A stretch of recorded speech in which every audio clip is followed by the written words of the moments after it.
আমি পরম করুণাময় আল্লাহ পাকের নাম স্মরণ করে আমাদের দিনের নবীজি সাল্লাল্লাহু আলাইহি সাল্লাম এবং পাকে পাঞ্জাতন আহলে বায়াত তাদের প্রতি শ্রদ্ধা রেখে আমি এবার গাইব আল্লাহর একজন প্রেমিক, আল্লাহওয়ালা এক আল্লাহর ওলি, তার নাম হচ্ছে আসলাম তুষি। হযরত মুহাম্মদ ইবনে আসলাম তুষি, তার এই কাহিনীটি যারা তরিকতপন্থী, যারা উলিয়া উলিয়াদের বিশ্বাসী, তাদের জন্য এই কাহিনীটি হয়তোবা ভালো লাগবে। আমি শুরু করলাম মুহাম্মদ ইবনে আসলাম তুষি রহমাতুল্লাহর জীবনী।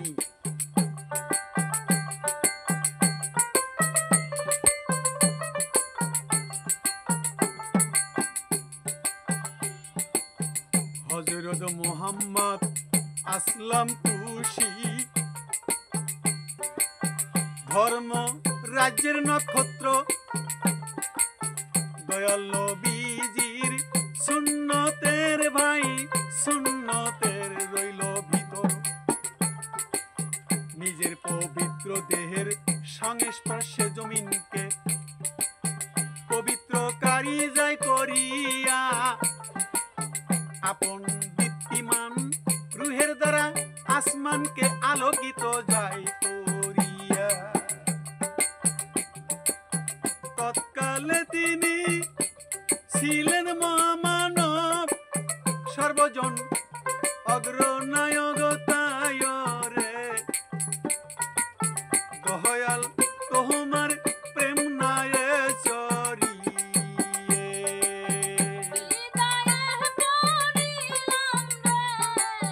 দয়াল তোমার প্রেম নায় চরিয়ে।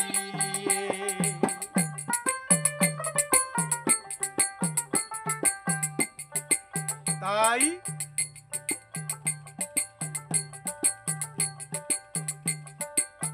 হযরত রাসূল আল্লাহর ভাষ্যকার ছিল আসলাম তুষি, তাই খোরশানে শান্তি দূত বলে আখ্যায়িত করত সবাই। তিনি খোরশানের অন্তর্গত তুষনগরের অধিবাসী, তার জীবনের সমস্ত ছিল সমস্তই গতিবিধি হযরত রাসূল করিমের সুন্নতের অবিগল নমুনা স্বরূপ হইল। তৎকালে তার ন্যায় সুন্নতের পায়বন্দি আর ছিল না কেউ। একবার তিনি ইমাম আলী ইবনে মুসার সাথে দেখা করে একই উঠে এক হাওদারে উপবেশন করতেন নিশাপুরে যাইতে। এবার আমি বলবো হযরত আসলাম তুষি রহমাতুল্লাহ মুসা রেজা রহমাতুল্লাহের উটের রশি ধরে টানতে টানতে শহরের মধ্যে প্রবেশ করলেন। কম্বলের লেবাস, মাথার চটের টুপি এবং কাঁধে এক রাশি কাতারের বোঝা, এক কেতাবের বোঝা। তো এত কেতাবের বোঝা, মাথায় চটেরই টুপি, এইরূপ অবস্থায় তিনি উটের পিঠ থেকে অবতরণ করলেন। লোকে তার ইত্তেকার অবস্থা দেখে কাঁদতে কাঁদতে বলতে থাকে, হযরত আসলাম তুষি, আপনাকে এই অবস্থা দেখে আমরা বরদাস্ত করতে পারছি না। হযরত আসলাম তুষি রহমাতুল্লাহ তিনি বললেন, অনলবর্ষী ওয়াজেজ ছিলেন, আর তার এই ওয়াজের মজলিসে বহু লোক সমবেত হতো। তার এমন জীর্ণ শীর্ণ অবস্থা সত্ত্বেও তা অজয়ের বিক্রয়, সেই ওয়াজের মাহফিলের ক্রিয়ায় 50,000 লোক বিপদ ছেড়ে সৎপথে এসেছিল।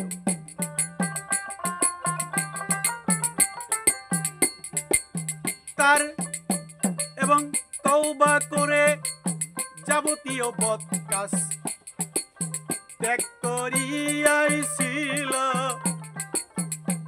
এরপর তিনি কোরআনে পাককে শ্রেষ্ঠ পদার্থ বলে স্বীকার না করার কোরআন শ্রেষ্ঠত্ব স্বীকার না করার অপরাধে 2 বছর কারাগারে ছিল। কিন্তু তিনি কারাগারেও এমন দৃঢ় ছিলেন, নানা প্রকারের উৎপীড়ন লাঞ্ছনা সহ করছে রে।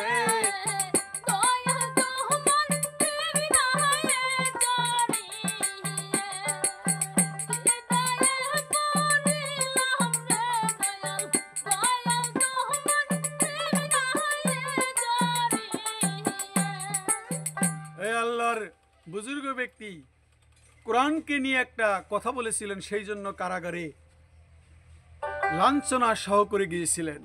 কিন্তু কোরআন মসজিদকে শ্রেষ্ঠ পদার্থ বলে স্বীকার করেননি। তিনি কারাগারের আবদ্ধ থাকাকালে প্রতি শুক্রবার নামাজের মুসল্লা কাঁধে করে কারাগারের দরজা পর্যন্ত আসতেন। দ্বারক্ষীরা তাহাকে বাধা প্রদান করলে তিনি ফিরে গিয়ে বলতেন, হে আল্লাহ, আমার উপর যা করার ছিল, আমার অপর যাহা করার ছিল তা আমি পালন করছি, এখন আপনি জানেন ভালো খবর। যেই সময় তিনি জেলখানা থেকে মুক্তি লাভ করেন তখনই আবদুল্লাহ ইবনে তাহের নিশাপুর শহর ছিল, শাসনকর্তা ছিলেন আবদুল্লাহ ইবনে তাহের। তিনি নিশাপুরে আগমন করলেন। শহরের সমস্ত বড় বড় নেতৃস্থানীয় লোকেরা তার সম্বর্ধনা জানানো গমন করলেন। তিনি 3 দিন পর্যন্ত সমগ্র শহরের লোকেরা তাহাকে সালাম জানাবার জন্য উপস্থিত হলো। শাসনকর্তা পরিশেষে জিজ্ঞেস করলেন, আবদুল্লাহ ইবনে তাহেরকে, নতুন শাসনকর্তা, তাক অনেক লোক সালাম শ্রদ্ধা করার জন্য আসলো, কিন্তু জিজ্ঞেস করলেন, আর কেউ এই শহরে বাদ আছে? শাসনকর্তা পরিশেষে জিজ্ঞেস করলেন, শহরের প্রসিদ্ধ লোকদের মধ্যে এমন কেউ অবশিষ্ট রয়েছে যা আমাকে সালাম করার জন্য আসেনি? লোকে উত্তর করে, 2 জন বাকি রয়েছে। একজন হলেন 2 জন বুজুর্গ বাকি রয়েছে। বলে, কে 2 জন বুজুর্গ? বলে, আসলাম তুষি আর একজন হলেন আহমদ হারো। শাসনকর্তা বলে, কেন তারা আসেনি? লোকে বলে, তা তো যে জানি না। তারা 2 জন ওলামায়ে রাব্বানি আপনাদের যাই কইয়া। তারা কখনো কোনো বাদশাকে সালাম করিতেই জানে না। আবদুল্লাহ ইবনে তাহের নতুন বাদশা বললেন, তারা যখন আমাকে সালাম করতে চায় না, তাদেরকে এই দরবারে উপস্থিত করো, আমি দেখতে চাই এখন। আরে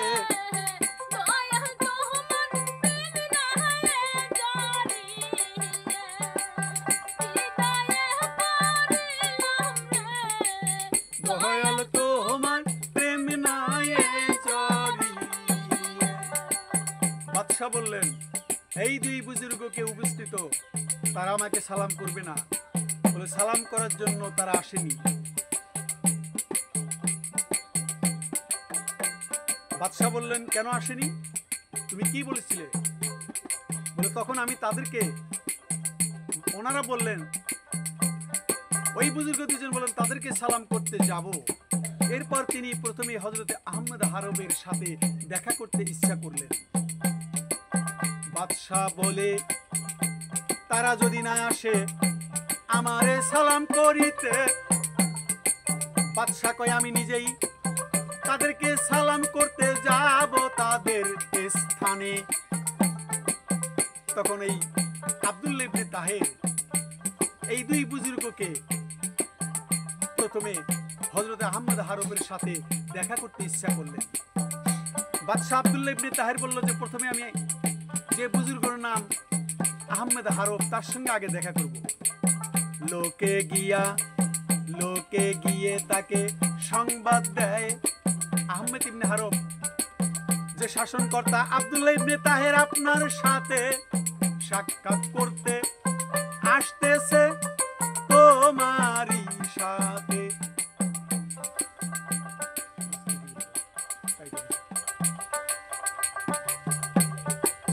তাই লোকে তাকে সংবাদ দিলেন, হে আল্লাহর বুজুর্গ, আপনার সঙ্গে আব্দুল্লাহ ইবনে তাহের এই বাদশা দেখা করতে এসেছেন। নিশাপুরের বাদশা ছিল। আহমেদ হারব এটা শুনে বললেন, তাকে সাক্ষাৎ দান না করে উপায় নেই। মোট কথা আব্দুল্লাহ ইবনে তাহের বাদশা তার সাথে সাক্ষাৎ করতে উপস্থিত হলেন। হযরত শায়েখ আহমেদ হারব মাথা সামনের দিকে ঝুঁকিয়ে বসেছিল। বহুক্ষণ পরে মাথা উঠাইয়া আব্দুল্লাহ ইবনে তাহেরের প্রতি দৃষ্টি করলে। যেই বাদশা বুজুর্গ আসতে বন্ধ করো। যেই নিশাপুরের বাদশাহ আহমেদ হারব রহমাতুল্লাহর কাছে দেখা করতে গেছে, তেমনি তিনি মাথা নিজ দিকে করে ঘুরিয়ে আসেন। সামনের দিকে যখন ঝুঁকিয়ে বসলেন, বহুক্ষণ পরে উঠিয়ে আব্দুল্লাহ ইবনে তাহেরের প্রতি দৃষ্টি করলেন এই বুজুর্গ। আমি শুনতে পেলাম তুমি খুব সুদর্শন পুরুষ। এখন তোমাকে দেখে জানতে পারলাম যে রূপ শুনছি তুমি এর চেয়েও অধিক সুদর্শন ও সুশ্রী। দেখো, আল্লাহর আদেশ এবং নিষেধাবলী বিরুদ্ধাচরণ এবং নাফরমানি করে এই সৌন্দর্যকে মলিন এবং নষ্ট করো না তুমি। আহমেদ ইবনে হারব বাদশাকে বলল, তোমার চেহারা অনেক সুন্দর, তুমি আল্লাহর বিরুদ্ধাচরণ নাফরমানি করে এই সৌন্দর্যকে তুমি মলিন বা চেহারাটাকে নষ্ট করো না। এরপর আব্দুল্লাহ ইবনে তাহের হযরতে আহমদ ইবনে আসলাম তুসির খেদমতে যাওয়ার ইচ্ছা করলেন। দুজনে বুজুর্গ দেখা করেন না, একজনের সঙ্গে দেখা করলো। তিনি বললেন, তোমার সৌন্দর্য আল্লাহর বিরুদ্ধাচরণ করে নষ্ট করো না। এবার আসলাম তুষের ঘরের দ্বারে পৌঁছিয়ে ভিতরে প্রবেশের অনুমতি কামনা করলে তিনি অনুমতি প্রদান করলেন না।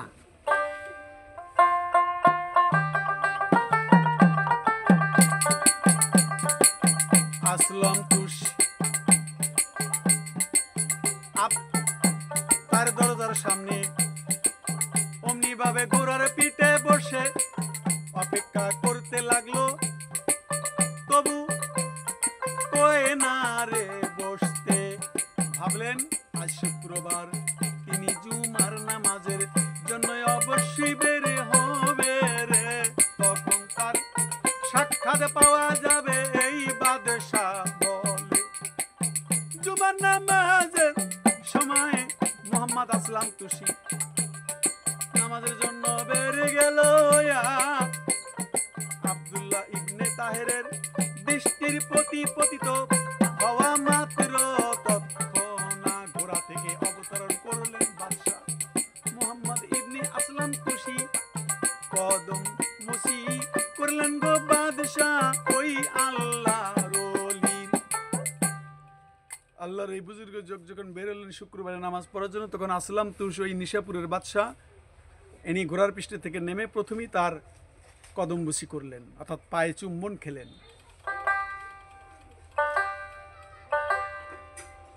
আল্লাহ পাকের কাছে প্রার্থনা জানালেন এই বাদশাহ, হে আল্লাহ, আমি খারাপ লোক বলে তিনি আমাকে শত্রু মনে করছেন, আর তিনি একজন নেককার বলে আমি তার কদম বুসি করেছি এবং তাহাকে অন্তরের সাথে শ্রদ্ধা ও মহব্বত করি। আপনি অনুগ্রহ করে এই নেককারের উসিলায় আমি বদকার ও নেককারের পরিণত করুন। এরপর মুহাম্মদ ইবনে আসলাম তুষ নিশাপুর থেকে তুষ নগরে গিয়ে স্থায়ীভাবে বসবাস করতে থাকেন। সেখানে তিনি যে মসজিদে নামাজ পড়তেন তাহাকে খুব মোবারক মনে করা হতো। মূলে তিনি ছিলেন আরব দেশের অধিবাসী। এখন আর ফকিররা, তরিকতপন্থীরা নামাজ পড়েই না, আবার নামাজ পড়তেও হবে না এই ধারণারও গল্প করে। কিন্তু এখানে আল্লাহর ওলি নিজে মসজিদে নামাজ পড়তেন, নিজে মসজিদে যেতেন। শুক্রবারের দিনে এই বুজুর্গ নামাজের জন্য বের হলেন, আপনারা শুনলেন। অথচ এখন এক শ্রেণীর ফকিররা আছে নামাজকে কটূক্তি করে, না পড়লে সেটা তার ব্যক্তিগত ব্যাপার, আল্লাহ বুঝবেন, কিন্তু নামাজ পড়তে হবে না, এটা আরো খারাপ। এই জন্য তাকে তুষি বলা হতো। তুষ নগরে তিনি যাইতে জন্য আসলাম তুষি বলা হতো। তুষ নগরে তিনি থাকতেন। বাড়ির সামনে দিয়ে একটি নহর প্রবাহিত ছিল তার, কিন্তু একান্ত প্রয়োজনের সময়ও তিনি এই নহর থেকে পানীয় গ্রহণ করেননি। তিনি বলতো, এই নহরের পানির উপর দেশের সকল অধিবাসীর সমান সতত্ব আছে, পতিত আছে সেই নহর একসময় শুষ্ক হইয়া রে গেলে। নহরটি শুষ্ক হয়ে গেল। এই আল্লাহর বুজুর্গ লোকটি কূপ থেকে বালতির দ্বারা পানি উঠিয়ে নহরের মধ্যে ফেললেন এবং এরপর তা থেকে একটি ক্ষুদ্র পাত্রে কিছু পানি ভরে নিয়ে আবার নিশাপুরে ফিরে গেলেন। কথিত আছে তিনি সর্বদা ধার নিয়ে নিঃসম্বল দরবেশদের মধ্যে বিতরণ করতেন। যাদের সম্বল ছিল না, টাকা পয়সা ছিল না, তিনি ধার করতেন, করে তাদেরকে দিতেন। একদিন এক ইহুদি এসে তাহাকে অর্থাৎ আসলাম তুষকে বললেন, আপনি আমার কাছ থেকে কিছু কর্য গ্রহণ করেছিলেন, তা পরিশোধ করুন। আসলাম তুষ রহমাতুল্লাহ বললেন, আমার কাছে তো এখন কিছুই নেই। তখন তিনি নিজের কলম কাটছিলেন। তার কর্তৃত্ব টুকরা টুকরা সেখানে পড়ে রয়েছিল। কি কলম কাটছিলেন? পেন্সিলগুলো যা আছে মাথা কেটে চোখা বানাতে হয়, ওইটাকে বলা হয়। তখন ওটা কেটে নিয়েছিলেন আর ওই টুকরা টুকরাগুলো পড়তেছেন। আর ইহুদি বলল যে আমার কাছ থেকে টাকা নিয়েছিলেন, সেগুলি আমাকে শোধ করেন। তাই বুজুর্গ তিনি বললেন, এই টুকরাগুলো উঠিয়ে নিয়ে যাও তুমি। সেগুলো হতে তুলে নেওয়া মাত্রই স্বর্ণ হয়ে গেল। এটা দেখে ইহুদি বলে, এমন ধর্ম কখনো মিথ্যা হতে পারে না, যে ধর্মে আল্লাহর এমন বান্দারা রয়েছে যাদের কলম কাটা ঝুরাগুলো স্বর্ণ হয়ে যায়। এই বলে সেই তৎক্ষণাৎ মুসলমান হয়ে যায়।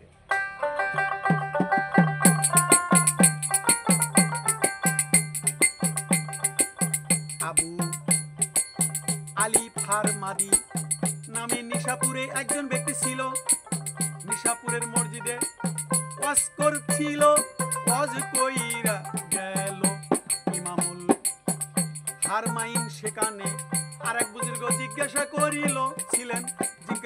করেন, আলেমরা নবীদের ওয়ারিস, আলেমদের কোন দল সম্বন্ধে বলা হইয়াছে? ওই নিশাপুরে আরো একজন বুজুর্গর গল্প আমি করি। আবু আলী ফারমাদি রহমাতুল্লাহ নিশাপুরের মসজিদে ওয়াজ করছিলেন। এই ফারমাদি রহমাতুল্লাহ ওয়াজ করছিলেন, বক্তৃতা দিচ্ছেন। ইমামুল হারমাইন নামে আরেকজন ব্যক্তি সেখানে উপস্থিত ছিলেন। তো এই ইমামুল হারমাইন তিনি জিজ্ঞেস করলেন, আলেমরা নবীদের ওয়ারিস, আলেমদের কোনো দল সম্বন্ধে বলা হয়েছে সেটা? আবু আলী রহমাতুল্লাহ বললেন, সত্যি বলতে গেলে প্রশ্নকারী কোনো দলে নয় এবং জিজ্ঞাসিত ব্যক্তিকে সেই দলে নয়, বরং বাক্য এবং ব্যক্তি সম্বন্ধে প্রয়োজন, যিনি মসজিদের দ্বারদেশে শাহিত রয়েছেন। এই বলে হযরতে মুহাম্মদ ইবনে আসলাম তুষ এর দিকে ইশারা করলেন। কথিত আছে নিশাপুরে তিনি পীড়িত হয়ে পড়লেন, অর্থাৎ অসুস্থ। আসলাম তুষ পেরেশান, অসুস্থ হইয়া গেছিল। তাই তার এক প্রতিবেশী স্বপ্নে দেখলো ওই আল্লাহর বুজুর্গ অসুস্থ হয়। হযরত আসলাম তুষি বললেন, আমি এক কষ্ট থেকে মুক্তি লাভ করেছি। প্রতিবেশী লোকটি জেগে তার খবর নেওয়ার জন্য এসে দেখলেন তিনি। কথিত আছে নিশাপুরে তিনি অসুস্থ হয়ে গেলেন, আর এক ব্যক্তি স্বপ্ন দেখলেন তিনি অসুস্থ, কষ্ট করছেন। প্রতিবেশিনী লোকটি জেগে খবর নেওয়ার জন্য এসে দেখে তিনি ইন্তেকাল করেছেন। যখন তাহাকে দাফন করার জন্য নিয়ে যাওয়া হয়েছিল, তখন তার ব্যবহৃত পুরাতন চাদরটি আর যে কম্বলটির ওপর তিনি বসতেন তা জানা যায় খাটের উপর ফেলে রাখা হয়েছিল। দুজন বিদ্যা স্ত্রীলোক ছাদের উপর দাঁড়িয়ে বলতে থাকে, মোহাম্মদ ইবনে আসলাম তুসি ইন্তেকাল করেছেন, তার যা ছিল সাথেই নিয়ে যাচ্ছে, দুনিয়া তাকে কখনোই ধোকা দিতে পারেনি। সাথে ছিল খালি ছেঁড়া চট আর কম্বল। আর যাহা কিছু দুনিয়াতে সম্পদ যোগায় আমরা সব রেখে যাই, তিনি কিছুই রেখে যান নাই, যার সম্বল যা তাই নিয়ে গেছেন। এই প্রয়োজন